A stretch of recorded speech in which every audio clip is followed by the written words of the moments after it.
Jai Gurudev.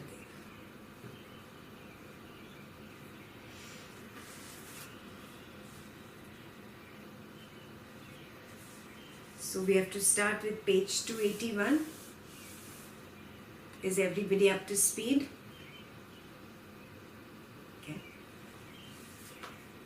So who's going to read page 281?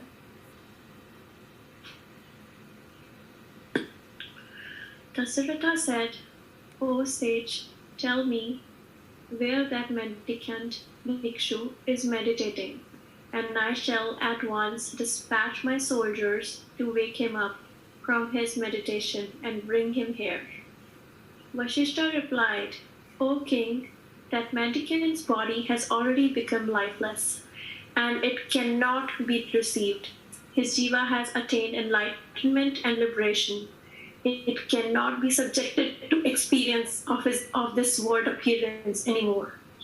His own attendants stand outside his cottage, waiting to open the door at the end of 1 month.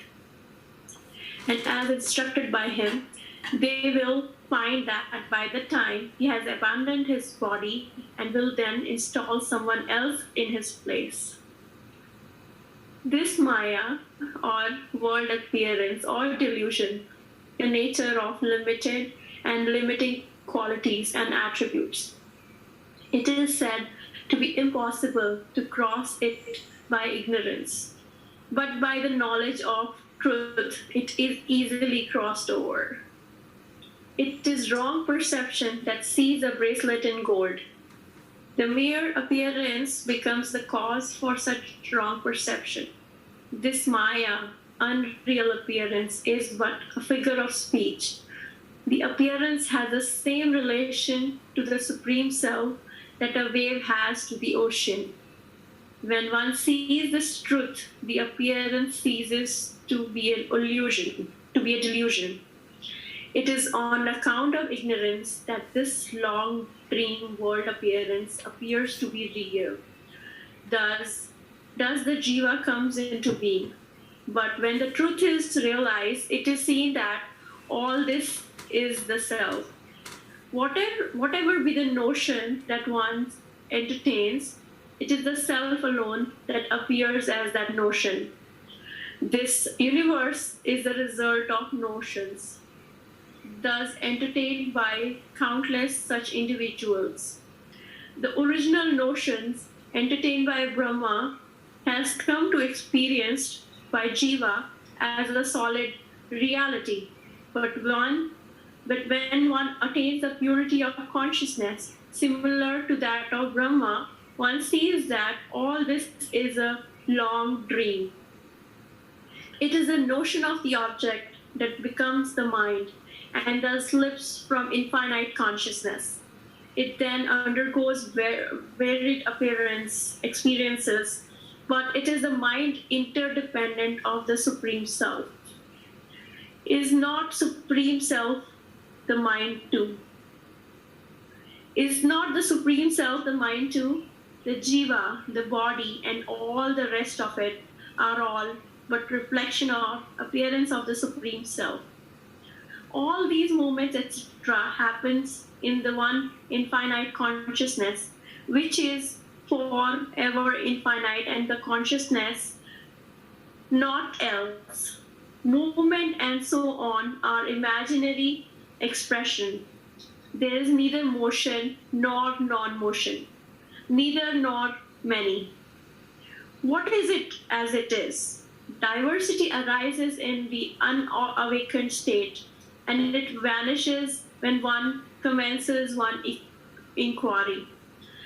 The inquirer exists, but without any doubt, which indeed is the supreme state.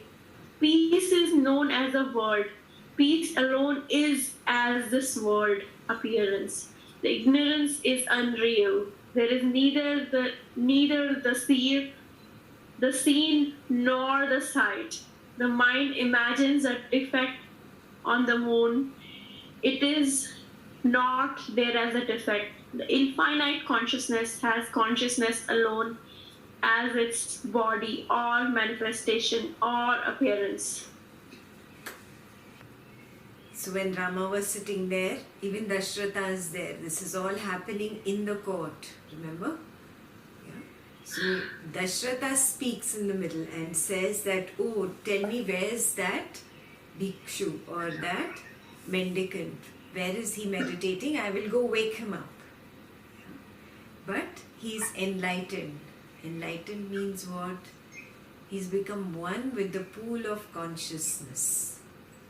Yes, which means that once you are one with that pool of consciousness, you cannot be brought back unless you yourself have that notion or you yourself want to come back. Got it?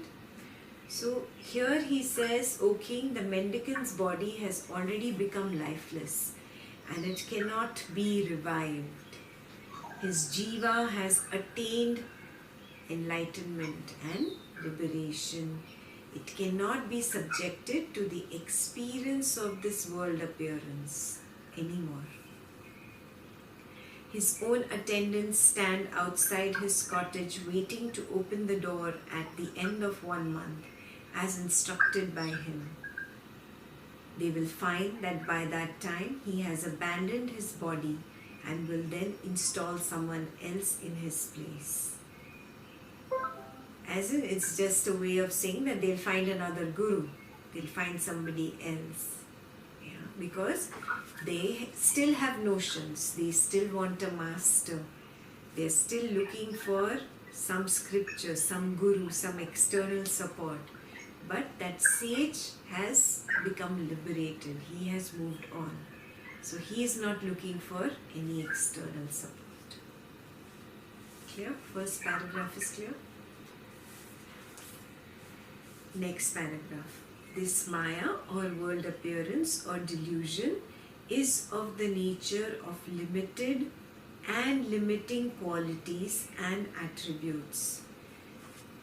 So you remember one page ago, last week, he said that the Brahman consciousness is omnipotent, means it is all powerful, it has all the powers in the world. But that Brahman consciousness gave Jiva only one power. And what is that power? What is the only power you have?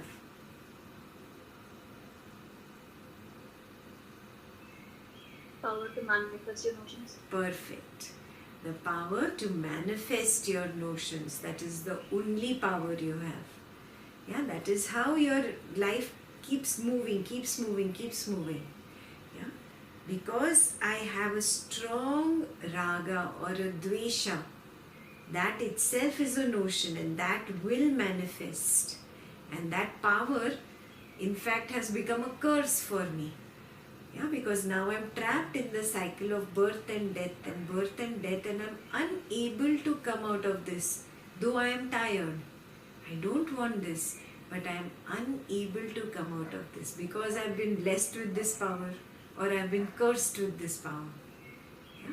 This notion lands up manifesting and then I have to come back and go through that karma, whether it is karma of this lifetime, next lifetime, or it takes 10 lifetimes for that notion to manifest. I have to come back. Do you get this? So this is one power that was given to us, but actually it has led to more limitations than it being a power. Yeah, it is a limited ability of the jiva. Though I am part of that ocean, but I am still stuck. I am not experiencing the silence that that ocean is. Why? Because I am so stuck in I am the wave. So I am only on the surface. I have become limited by my own notion of I am. So I am restricted to the surface and I just come up and I fall down. I come up and I fall down. I never experience the silence of the ocean that I am only. Yeah? So now that only, whatever you want to call it, blessing or curse, has become a limitation. Therefore, I have limiting qualities and attributes. Yeah, I have only those attributes and qualities that which belong to this temporary ocean wave coming up and falling down, coming up and falling down. I don't experience the silence of the depth of the ocean. Clear? It is said to be impossible to cross it by ignorance. Till the time I believe I am the wave, I am the wave, I am something, I am going to do this, I am going to get enlightened. Till the time I exist, ignorance exists. And if ignorance exists, it is impossible to cross it. Got it? But by the knowledge of truth, it is easily crossed over. Yeah. And knowledge of truth means what? What is the truth? What is the highest truth? What is the most supreme truth? There's one and only one consciousness. Yes. We are all just one Brahman consciousness. We are all just different drops in that one ocean. But till the time I recognize this as my reality, I will not be able to cross this ocean of Maya. Not understanding it intellectually, not in the head, in my experience. Yeah? So he's going to talk about experiencing on the next page. We'll get there soon. But it has to be my experience, not my intellectual understanding. Intellectual understanding from the scriptures, from a master, from a teacher, is just the stepping stone, a beginning point. It's like a board which is showing you direction. Start walking this way. Now I must walk after getting those directions. I cannot hold on to that signboard. I cannot hold on to that guru, that teacher, that scripture. No. I have to drop that and start walking and move on and experience it myself. Yeah? That is where the biggest fear comes up, because it is unknown. Na? At least I know the scripture, I know the guru, I know the teacher. But to go into it and experience it myself means stepping into the unknown. And that's where we get limited. So recognize if you are experiencing this limitation. That's your homework number 1. Are you feeling limited because you are just holding on to signposts? Signpost could be a guru, could be a scripture, could be meditation, could be kriya, could be anything. Anything on the spiritual side, you're just holding on to it. You're not moving deeper into experiencing the jnana yourself. Got it? Is that happening to you? Recognize. And if you're holding on to something, now recognize, what am I holding on to? Recognize that and drop that support. It will be difficult. You might feel, what is she talking about? So she's saying drop kriya or drop scriptures or drop guru. No. I am saying recognize that I have an attachment to just this kriya and guru or scripture or teacher or something. And I'm thinking just doing this is good enough. No. Just reading the scripture is good enough, you think? No. Then you are stuck. Applying this knowledge, actually experiencing it, going deeper into the self. Yeah? Going deeper in your meditation. Not holding on to just those 3, 4, 5 things that you had started with. Yeah? Those were just to give you a taste. Like for example, you've never tasted anything sweet in your life. Yeah, never tasted. So I will give you a rasgulla or a gulab jam and tell you, look, this is how sweets taste. This is the taste of sweet. You cannot keep holding on to rasgulla or that gulab jam for the rest of your life. There are other sweet things. There is chocolate, there is ice cream, there is candy, yeah, there's toffees, there are so many other things, so many other types of sweet dishes. You have to move on and taste the sweetness of all. You cannot keep holding to that one rasgulla. You see what I'm saying? Yeah? You have to experiment and recognize this knowledge as your own knowledge. Just reading Vasistha is not good enough. Yeah? Recognizing it, experiencing it is what is the next step. Homework number 2, have you taken this next step?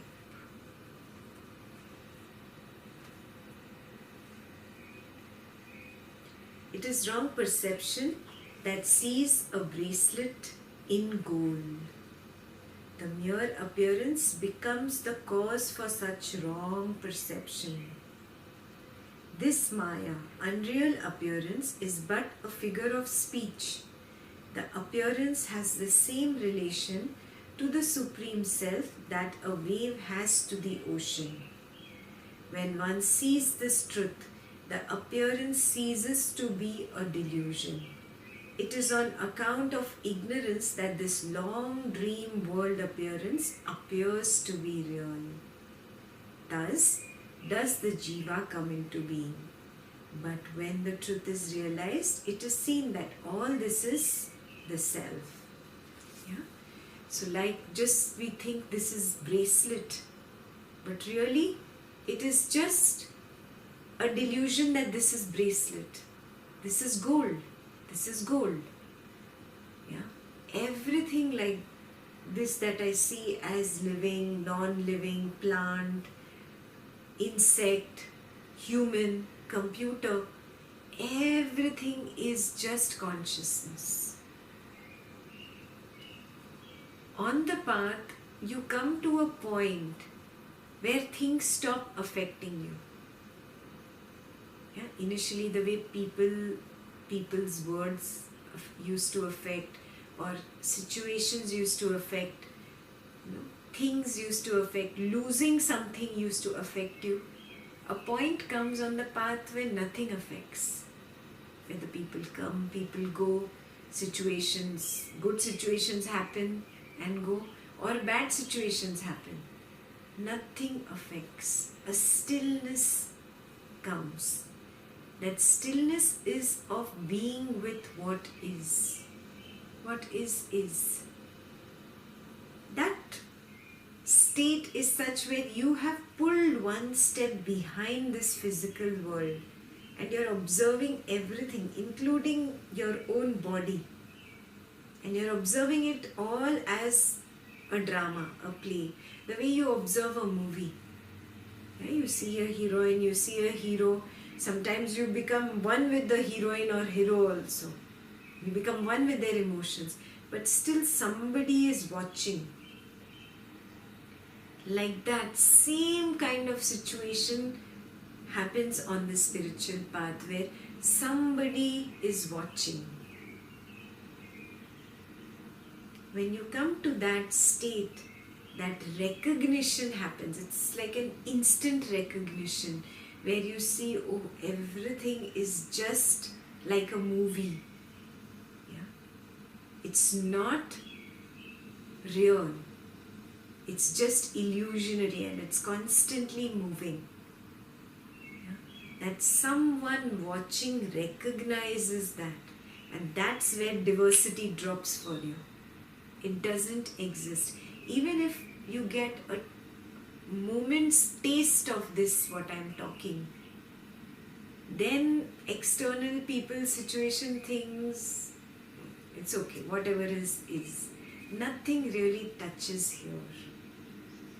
Yeah? And it's very possible to reach this state just by being in the spiritual knowledge. But just take yourself deeper on the path, beyond that fear of going to that unknown.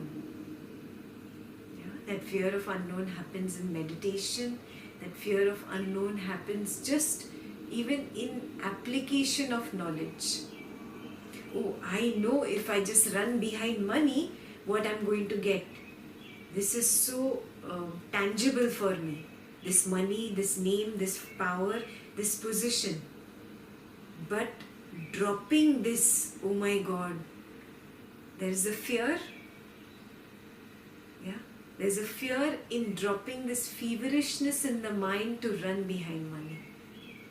Yeah, that fear is what is your blocking stone. It is your wall.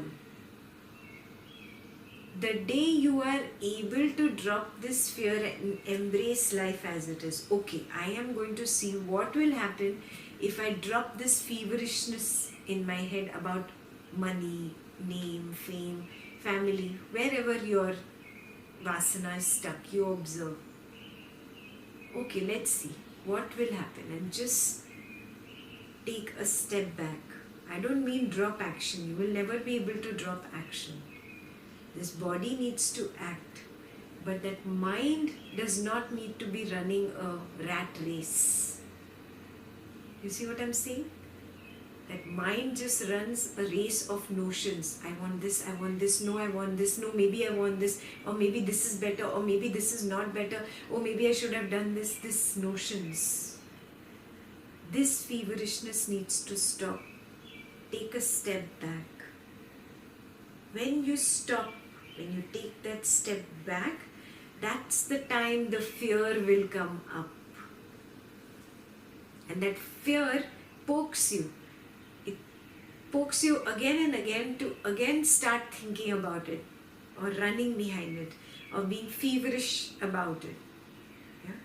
And that inner war will continue for a moment. This is the fear I'm talking about that you have to deal with.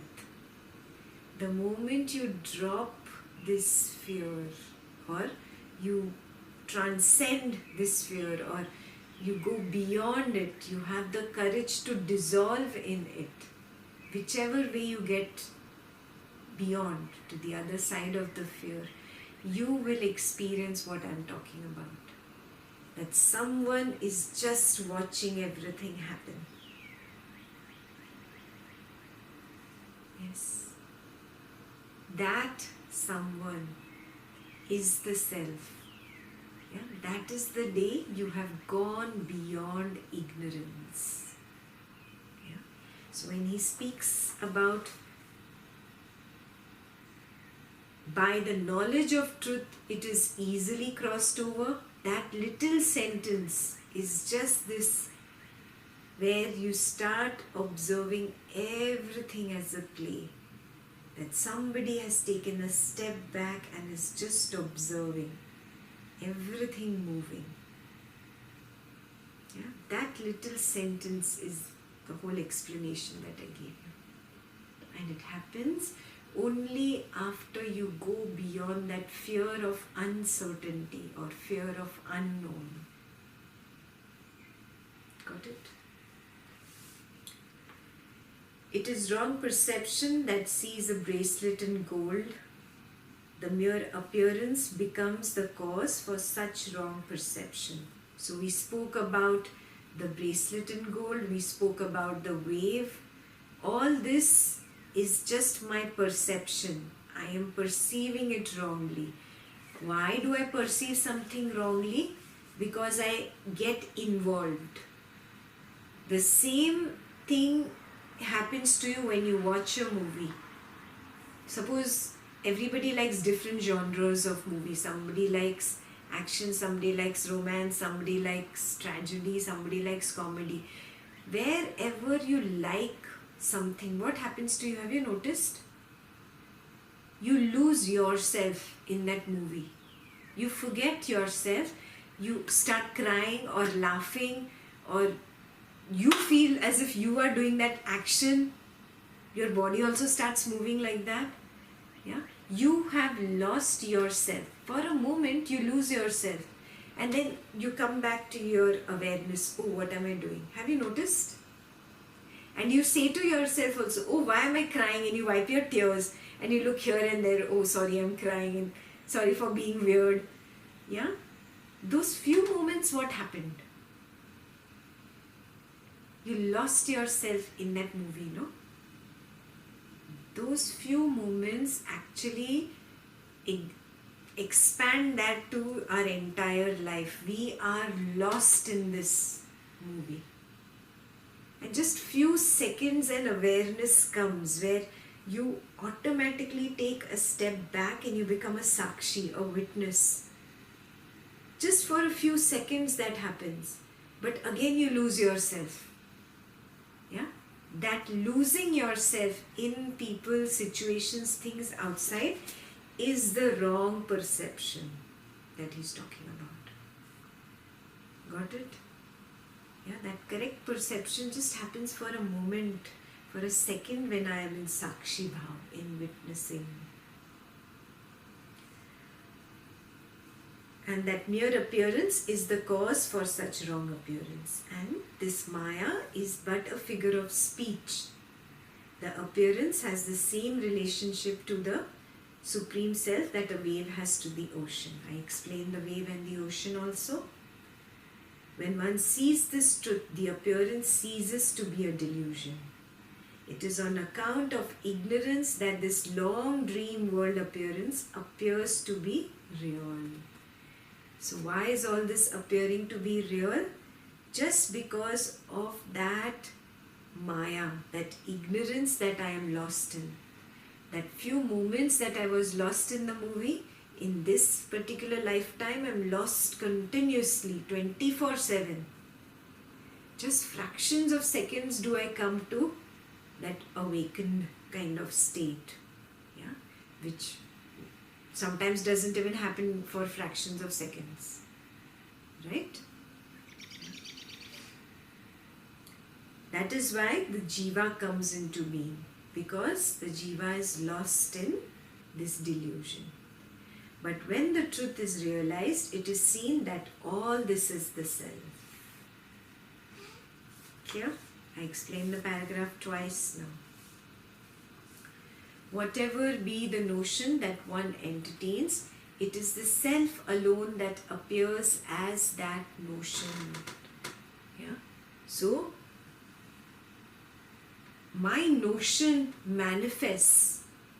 I feel I did it. Correct? Yeah? I said if I had not thought about it, then how would I have even packed my bags and moved to Chicago? So I thought about it, so I did it. So that doership is there at a very subtle level.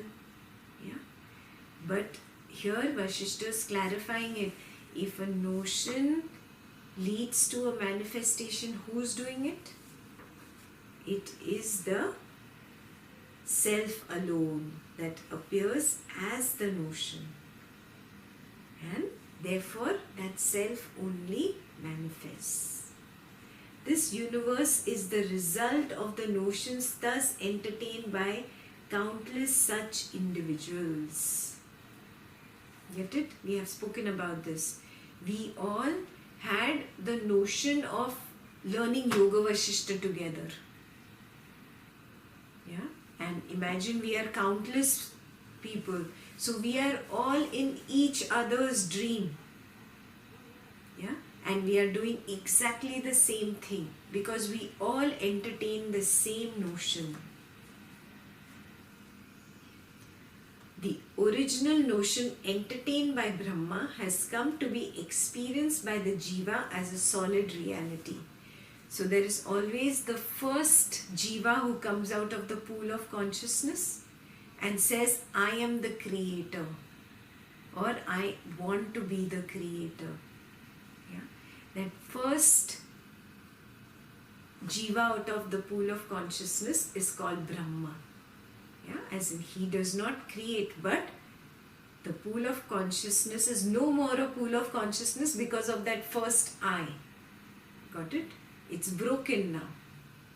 Yeah. So, creation happens with the first eye, and therefore the first eye is Brahma. And that first eye comes out and the others also follow. Yeah. His eye also becomes my eye. He is the first eye, you for me. When I come out, he's the first you. So because of him, everything becomes a solid reality for me. Clear?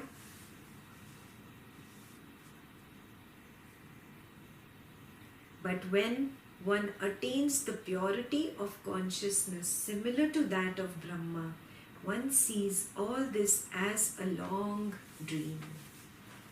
Yeah. One fine day we will all get there.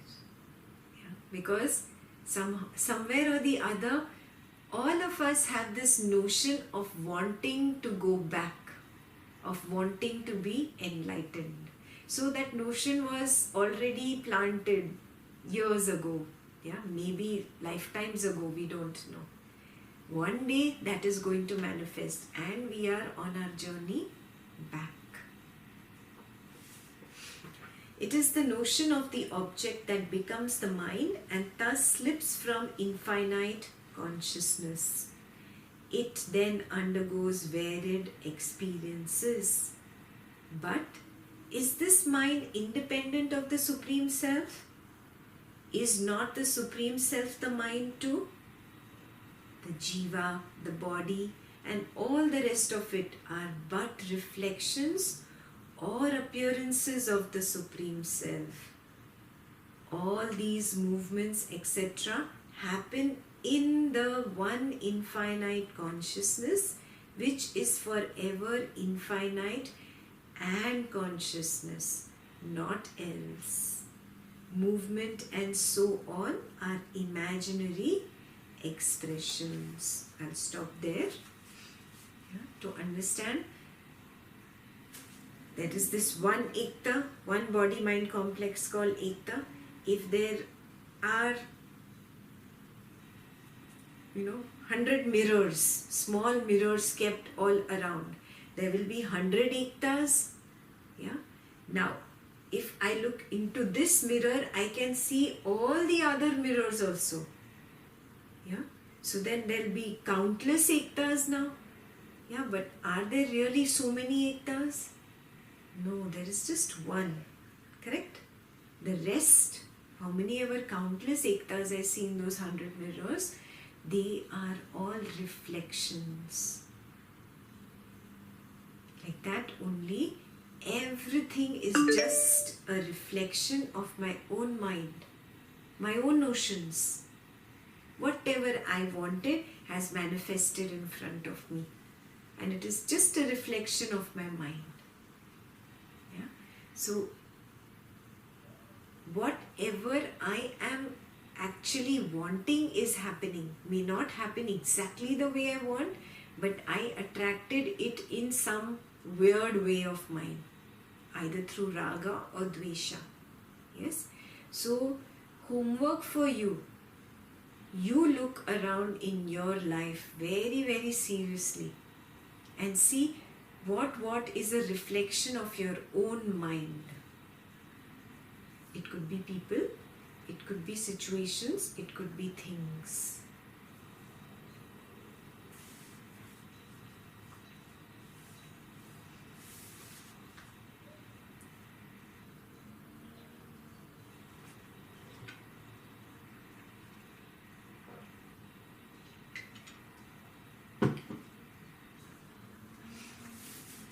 So again we read that the notion of the object becomes the mind. Yeah? And that slips from infinite consciousness. And it has varied experiences. All this is happening to the mind. So they are saying, oh, is this mind independent of the Supreme Self? Isn't it a part of it? It is a part of it. Yeah? Like that Ekta in that mirror is a part of this Ekta only. Got it? It's not different. It is my reflection only. Yeah, like that only. The mind is nothing but notion. Notion equals to mind. Mind equals to notion. The day I drop notion, what will happen? There will be no mind. There will be just pure consciousness. The day I drop all these mirrors, what will there be? Just pure Ekta. No more reflections. Got it? Yeah? The jiva, the body and all the rest of it are but reflections or appearances of the Supreme Self. So basically, even this body, this mind, intellect, memory, ego, all this is reflections. These are all notions. Yeah, that Supreme Self is pure. It has no matter. Yeah, it is just a ball of pure energy. All these movements, etc., happen in the one infinite consciousness, which is forever infinite and consciousness. Yeah. So it is infinite, means it does not have a limit, and it is consciousness, ever, always, forever bubbling with energy. Yeah. It is alive. Yeah. Just full of vibrations. Not else. Movement and so on are imaginary expressions. Everything else is imaginary. There is neither motion nor non-motion, neither one nor many. What is as it is. It's very beautiful. Even that vibrations that we imagine, that the vibrations of prana were there in the pool of consciousness and that's how the I came up, that is also just imaginary, he's saying. Yes, it is just a pure consciousness pool, infinite, just alive. That's it. Yeah, like this space. Yeah, it's always pure. How much ever dirt I throw or how much ever holy water I throw, I cannot make it holier or I cannot make it dirtier. It is as it is. Yes, just like that. Pure consciousness is just that. Yeah? Infinite and consciousness. Diversity arises in the unawakened state, and it vanishes when one commences one's inquiry. The inquirer exists but without any doubt, which indeed is the supreme state. Yeah, I see diversity, I see people, situations and things. Yeah, this is only till that state of inquiry doesn't start. The moment that inquiry begins, what nonsense is this? Same thing, lifetime after lifetime. You go through childhood, you go to adulthood, again you go through old age, again you die, again you're born. Same futile thing. When you get tired of this moha maya, you start taking a step back and just observing everything. You do everything in the world, but there is this observer in you which now does not get lost, doesn't get caught up, doesn't hold on to the world, doesn't grab the world. There is no more vasana. He has let everything go. He just is. When you reach that state, yeah, that is the result of the state of inquiry. Yeah, that inquiry started with, oh, all this is futile, all this is futile. Let me drop this and see what will happen. And when you start being centered, start letting everything drop off automatically, you come to that state of silence, yeah, that state of Sakshi. That is the supreme state, he says. Peace is known as the world. Peace alone is as this world appearance. Yeah. Ignorance is unreal. There is neither the seer, the seen, nor the sight. The mind imagines a defect in the moon. It is not there as defect. The infinite consciousness has consciousness alone as its body, or manifestation, or appearance. Yeah. Just a repetition of the same thing. Ignorance or this Maya is unreal. Yeah. The only thing that is real is that consciousness. Once you are established there, you can see all this as a play, just a game. Yeah.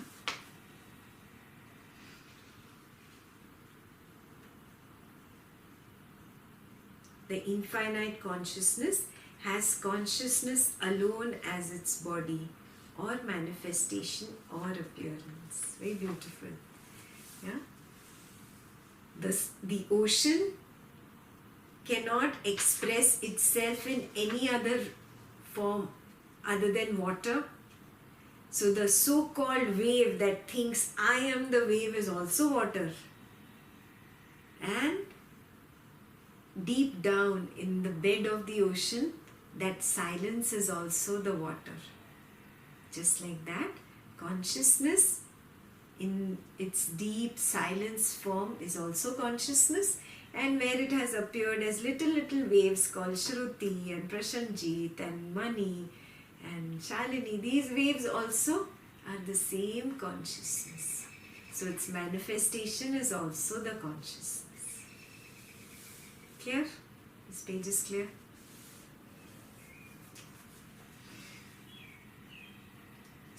Next page, 282.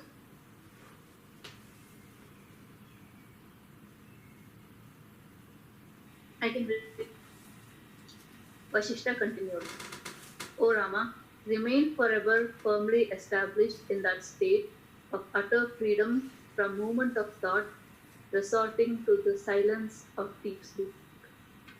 Rama said.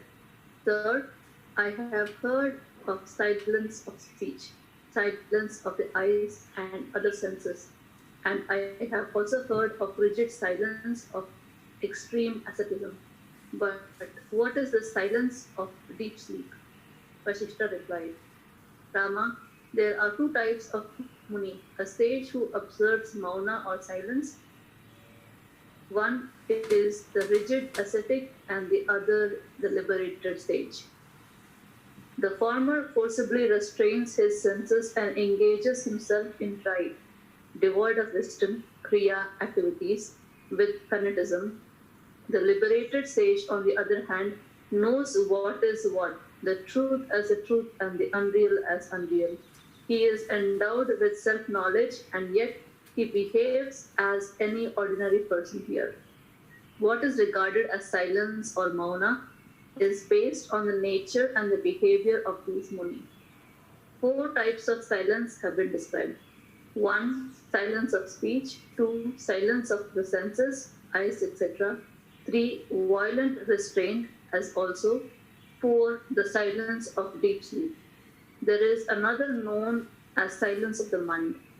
However, that is possibly only in one who is dead or one who practices the rigid mauna, kashta mauna, or the silence of deep sleep, shushupti mauna. Of these, the first three involve elements of the rigid mauna. It is the fourth that is really conducive to liberation. Hence, even at the risk of incurring displeasure of those who resort to the first three types of mauna, I say there is nothing in those three which is desirable. The silence of deep sleep is conducive to liberation. In it, the prana or life force is neither restrained nor promoted. The senses neither fed nor starved. The perception of diversity is neither expressed nor suppressed. The mind is neither mind nor non-mind. There is no division, hence no effort at abolishing it. It is called the silence of deep sleep, and one who is established in it may or may not meditate. There is knowledge of what is as it is, and there is freedom from doubt. It is utter emptiness. It is supportless. It is of the nature of supreme peace, of which it can neither be said that it is real nor that it is unreal. The state in which one knows there is no I nor another, no mind nor anything derived from the mind, in which one knows I is but an idea in this universe, and it is really pure existence. That is known as the silence of deep sleep. In that pure existence, which is infinite consciousness, where is I or another? Okay. This is a very, very important page, huh? So I hope you are all awake. Deep sleep not allowed, huh? O Rama, remain forever firmly established in that state of utter freedom from movement of thought, resorting to the silence of deep sleep. Yeah?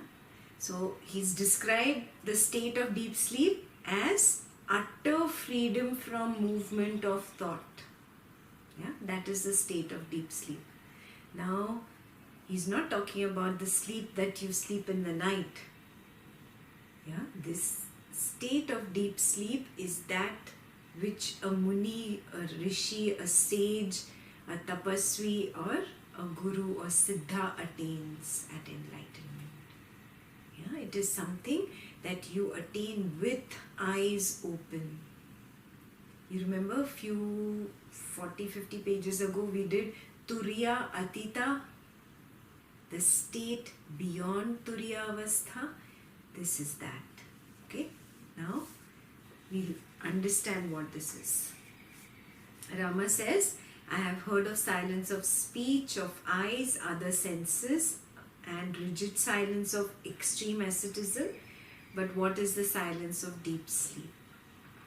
Vasistha says, Rama, there are two types of munis. Okay? Muni is one. The word muni has come from the root word mauna. The one who keeps mauna is a muni. Yeah? So one who attains silence, inner silence, is a muni. Got it? One is the rigid ascetic and other is the liberated sage. Yeah? Now you very carefully do introspection. Are you falling under the rigid ascetic? The rigid ascetic forcibly restrains his senses and engages himself in dry kriya with fanaticism. Yeah? Means he is forcing himself to not do. Mind wants to do. In the mind there is this constant vasana. Constantly, I want this, I want this, I want this. But there is this rigidity. Yeah? I will not do this. It is more out of ego than out of wisdom. Got it? There are people who are very haughty, very stubborn on the spiritual path. No, then you are not doing it right. If you are suppressing a desire and you think it is discipline, it is not discipline. One day that desire will boil inside and then just burst out like a volcano. Yeah, you won't even realize it. So rigid asceticism does not work. Homework number 4. Check. Are you being rigid on yourself in any way? And check every aspect of your life. Vasana for money, Vasana for husband, wife, Vasana for child. Check sex, your Vasana for sex. Check Vasana for neem or fame. Check your Vasana, you have a spiritual Vasana also now. Check that also. Are you being rigid somewhere with your own self? Yeah. Part 2 of the homework, if you recognize there is some rigidity where, oh, I have a desire but I'm suppressing it and I'm calling it discipline, then I need to let go of this suppression, because one day that will really explode. Rather go into it. Go into it with awareness, with this recognition that yes, I'm going into it and I'm going to be aware totally in this Vasana. And really see, is there any joy that you're getting out of it? Then that understanding, that maturity that will dawn from that recognition, oh, there is really no joy. It was just created by my mind. Yeah? When you go into that depth that way, then that is flowering of wisdom. Got it? Yeah? Rigid asceticism is always opposite of wisdom. Clear? So you have to check all your, wherever you think, oh, I'm so good, I don't falter in this, I don't have that Vasana, I don't have that Vasana. Check. Am I really suppressing that Vasana and thinking I don't have it? Or have I really matured out of wisdom and I've grown over this particular Vasana? Clear?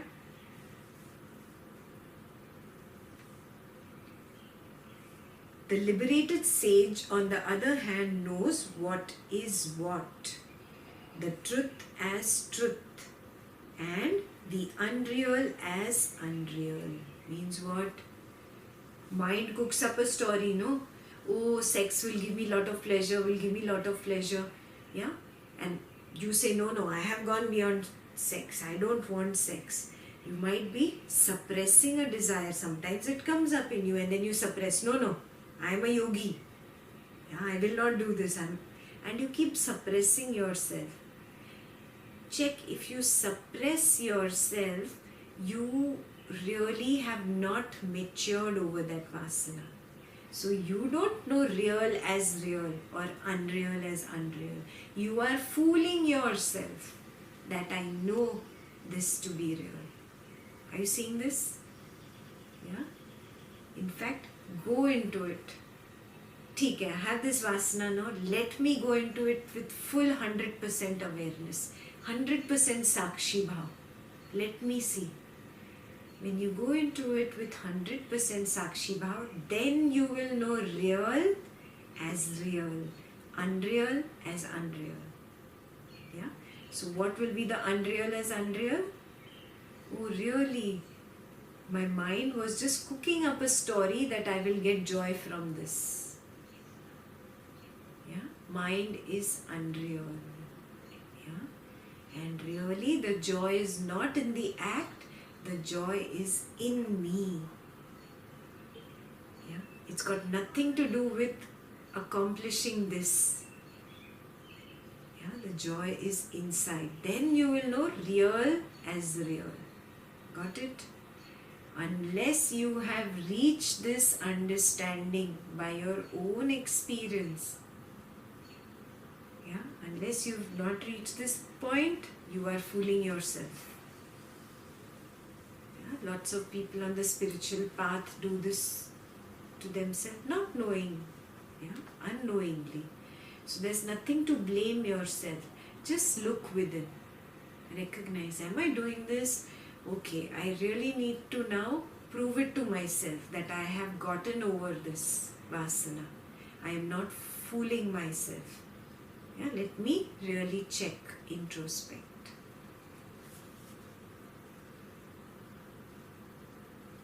He is endowed with self-knowledge and yet he behaves as any ordinary person here.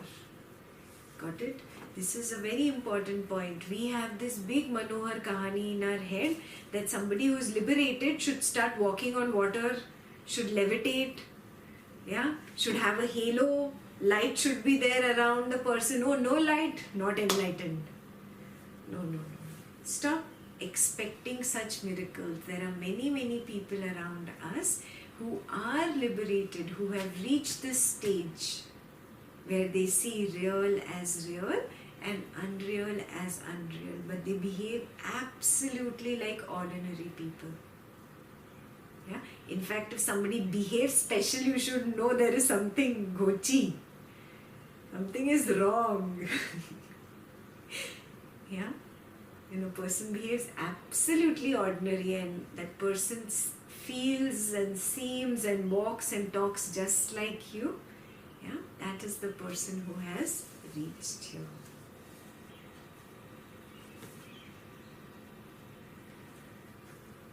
What is regarded as silence or mauna is based on the nature and the behavior of these munis.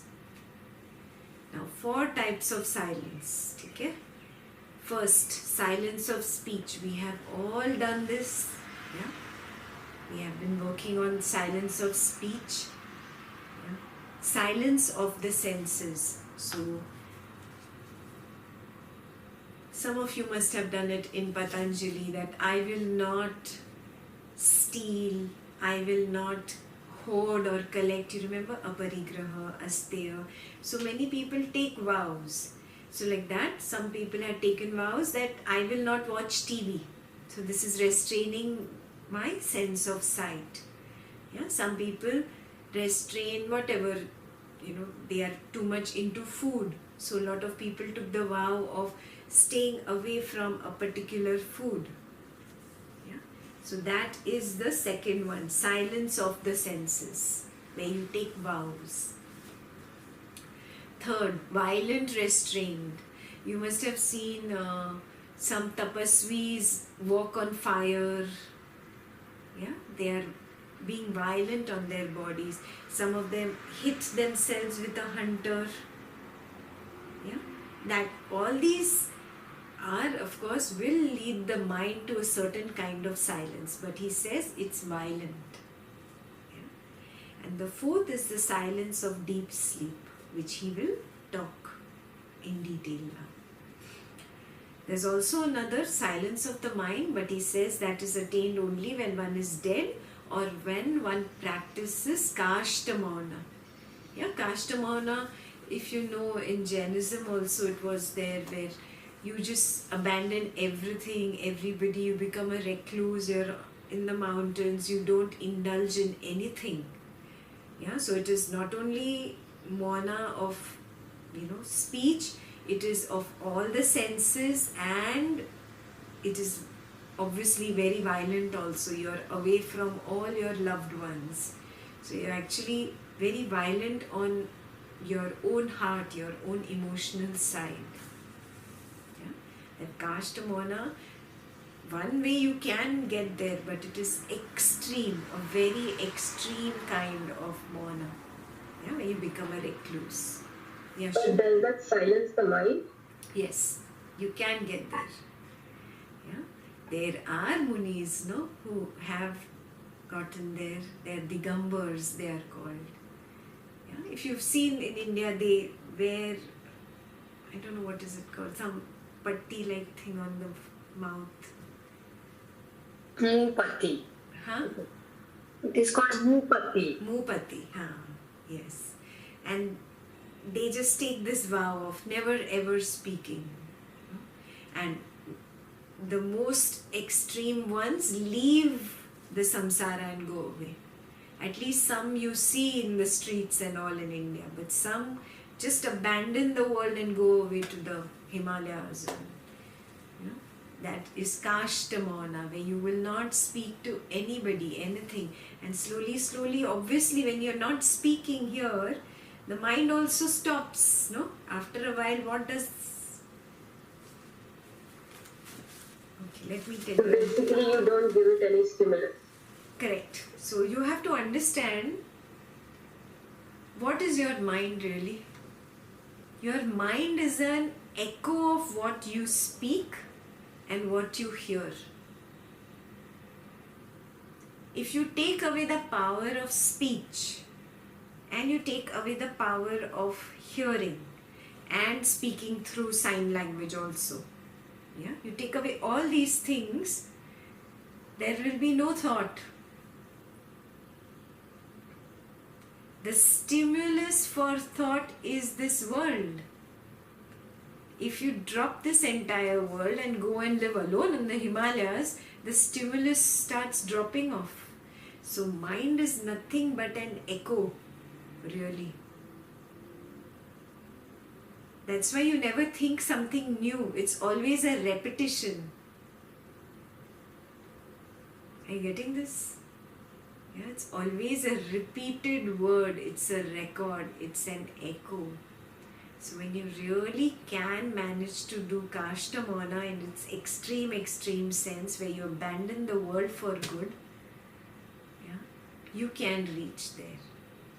Yeah, which means you're not even talking to the birds or the animals in the forest. Yeah, it's a very extreme type of mona.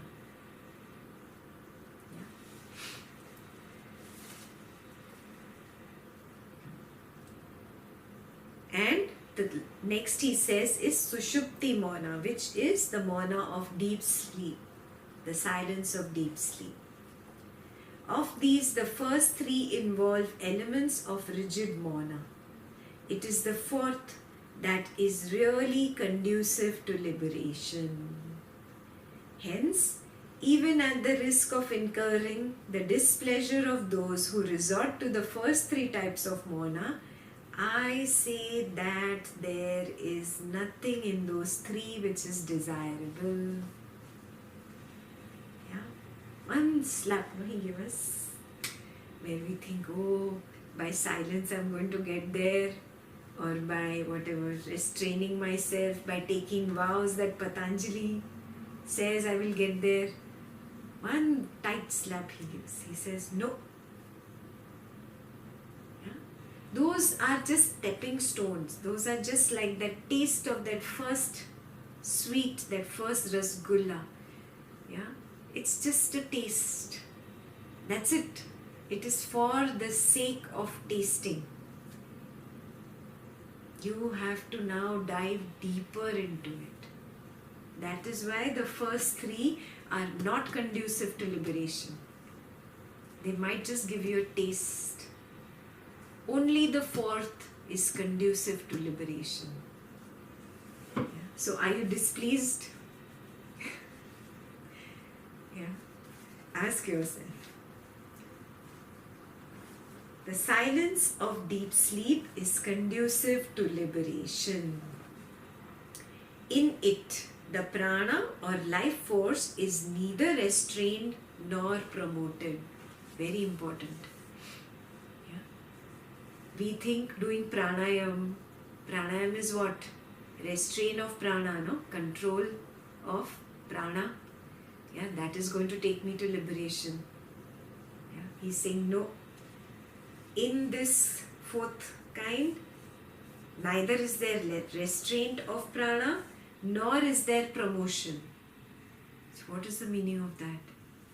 When I indulge into excitement of any kind, yeah, I am letting the prana loose. When I am doing pranayam, I am restraining the prana. Yeah, got it? Neither on this side nor on this side. It is somewhere in the middle. Understood the first point? There are around 10-15 points which describe deep sleep. Yeah, silence of the deep sleep. The second is, the senses are neither fed nor starved.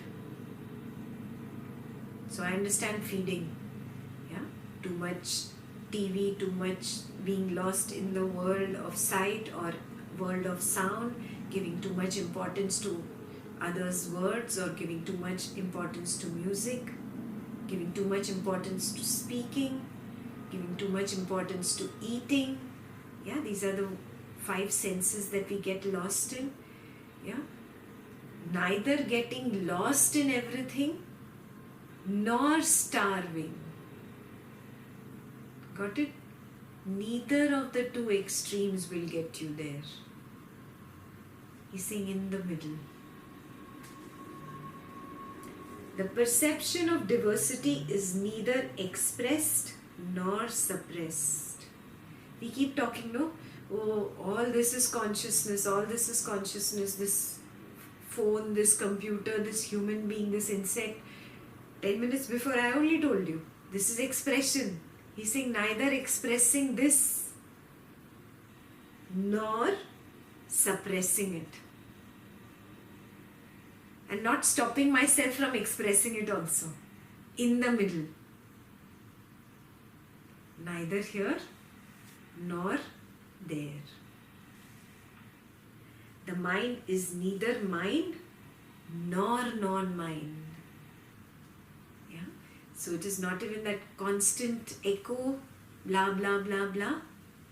And it is not even no mind, where there is nothing happening. He's contradicting everything that he has taught us till now. See, huh? Big contradiction.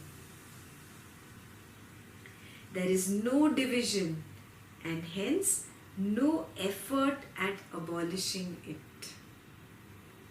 It is called the silence of deep sleep, and one who is established in it may or may not meditate.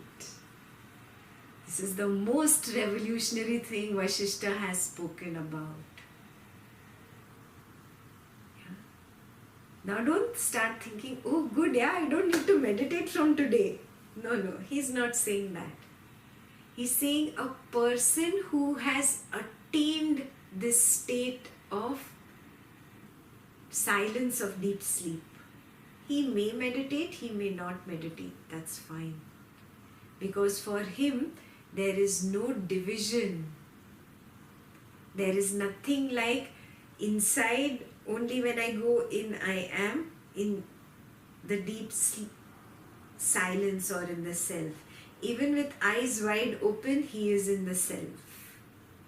Got it? Such a person does not need to meditate. Such a person has attained the Brahman consciousness. Got it? Clear? There is knowledge of what is as it is. And there is freedom from doubt. This is very important. Highlight this. This is exactly what the Buddha taught. Buddha said, don't go to this extreme and don't go to that extreme. Be with reality as it is. And reality is all these people, situations, things are coming and going, coming and going. They are just temporary. Nothing is permanent. If nothing is permanent, I do not hold on to anything. I do not grab onto anything. And I do not even reject anything. I just be with reality as it is. Yeah? So there are no opposites here. No acceptance, no rejection. Yeah? No mind, no mind. Yeah? Therefore, no meditation, and therefore no meditation also. Just be with what is. Yeah, this is very difficult to understand and very easy to understand. Yeah, because it is just being with reality as it is. Homework for you today. For this entire week, can you just be with reality as it is? Now nothing you will do. Maybe you will have dinner or just go to sleep. Tomorrow morning when you go to work, can you just be with what is as it is? Not tilting to liking something, not tilting to disliking something. Not wanting, not wanting. Just being. What is. Yeah? That state where I described, no? Where you take one step back, everything is a play. And someone is just watching that play. Yeah? The entire week, constantly remind yourself to take that step back and just watch everything as a play. Maybe in this 1 week of practice, maybe you reach at least 1 second of that state where you recognize that you are in that silence of deep sleep. Where you've taken that step back, everything is going on. There is noise around you, there's commotion, but you are centered, you are silent, you are just observing. Inside you, there's not even a ripple of I like or I don't like, or I want, I don't want. Even that ripple is not there. There is this silence inside. That is the silence of deep sleep. And this deep sleep happens only with eyes wide open, awake. Yeah? It is utter emptiness. It is supportless. What do you take support of? There's constantly support of thought, emotion, something, some notion in the mind. Constantly the mind is looking for something to talk about. Yeah? That ripple is constantly there. One ripple, next ripple in the consciousness. There is no silence. Yeah? If a state of silence comes, obviously all these ripples have to go, means all the supports have to go. That is the state of deep sleep, where there's not a single support, not a single thought, not a single emotion, no notion, just silence. Yeah? That is the silence of deep sleep. It is of the nature of supreme peace, of which it can neither be said that it is real nor that it is unreal. Yeah? Means it does not belong to this Maya or ignorance, which is unreal, and it does not even belong to that Brahman consciousness. You cannot even point it is here or it is there. It just is with whatever is. What is the meaning of this? You will observe lots of noise around you, people, situations, things. So you're observing diversity, but you are established in silence. So you are silent in activity. Both are there and you're observing both. So neither can you say it is unreal, which belongs to this activity, nor can you say it is real, belonging to the self. It is both, or it is neither there, it is neither here.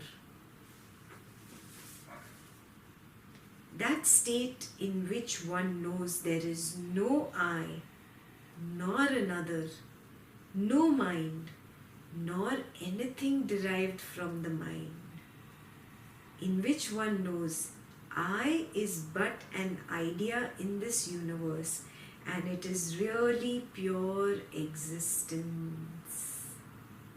That is known as the silence of deep self, of deep sleep. In that pure existence, which is infinite consciousness, where is I or another? Yeah, when you have taken that step back and you are established in that silence, in that center, there is no I and there is no you. Everything just is. Just be with reality as it is. Yeah? Being with reality as it is will give you the true experience of the silence of deep sleep. So your entire week's main homework is this: be with what is. Yeah? Whatever is I'm going to be with it. Yeah? Just be. Take that step back and just observe the drama, observe the play, observe the movie moving. Everything is moving. Clear? Yeah? After you observe for a week, I'm going to ask you next week what your experience was. Can you explain it? And then we'll talk a little more in depth about it. Okay? Any questions?